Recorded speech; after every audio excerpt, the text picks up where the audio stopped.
गुरु और शिष्य की कहानी। एक गुरु और शिष्य जंगल से होते हुए अपने गांव जा रहे थे। अंधेरा काफी हो चुका था।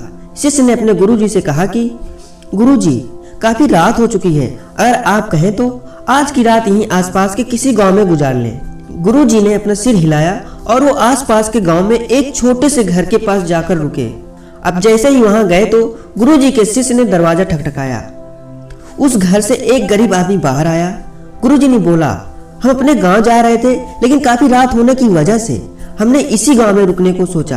क्या हम आज रात आपके यहाँ रुक सकते हैं? गरीब आदमी बोला, हाँ क्यों नहीं, आप दोनों अंदर आ जाइए।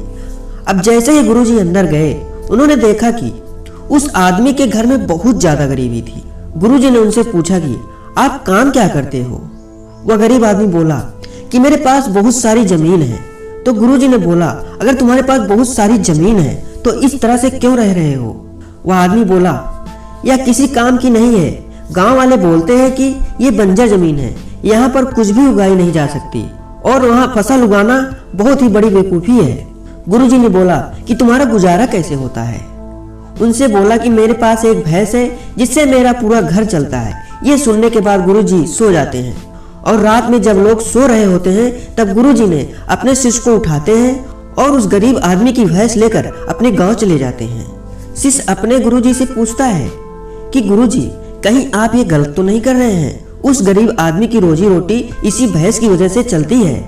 तो गुरु जी ने शिष्य की तरफ देखते हुए और मुस्कुराते हुए आगे बढ़ जाते हैं। उस बात को तकरीबन 10 साल गुजर जाती है और जो गुरु जी का शिष्य था वह बहुत बड़ा गुरु बन चुका था। तो एक दिन उन्हें उस गरीब आदमी की याद आती है कि मेरे गुरु जी ने आदमी के साथ अच्छा नहीं किया था, मुझे एक बार चलकर देखना चाहिए कि वह आदमी अब किस परिस्थिति में है। वह शिष्य उस गांव की तरफ जाता है और वहां जैसे ही पहुंचता है तो वहां देखता है कि जहां पर उस गरीब आदमी का झोपड़ी थी, वहां पर एक बड़ा ही आलीशान महल बन चुका था और उस झोपड़ी के बाहर जो बंजर जमीन थी उस पर फल और फूलों के बगीचे थे।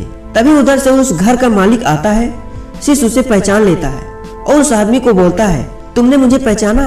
मैं अपने गुरुजी के साथ आया था, हमने एक रात के लिए आपके यहाँ रुके भी थे। वह आदमी उसे पहचान लेता है और बोलता है कि उस रात में आप कहाँ चले गए थे?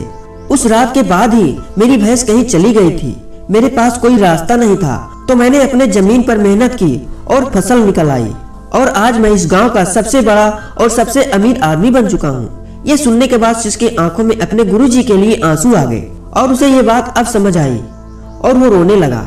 इस कहानी से हमें ये सीख मिलती है कि हमारे अंदर ऐसी बहुत सी टैलेंट छुपी हुई है, लेकिन हमें कोई न कोई चीज रोक के रखी हुई है।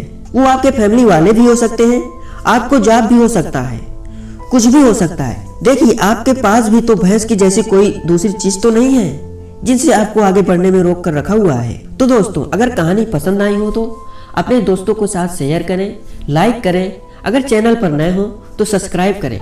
मिलते हैं ऐसे मोटिवेशन कहानियों के साथ। जय हिंद, वंदे मातरम।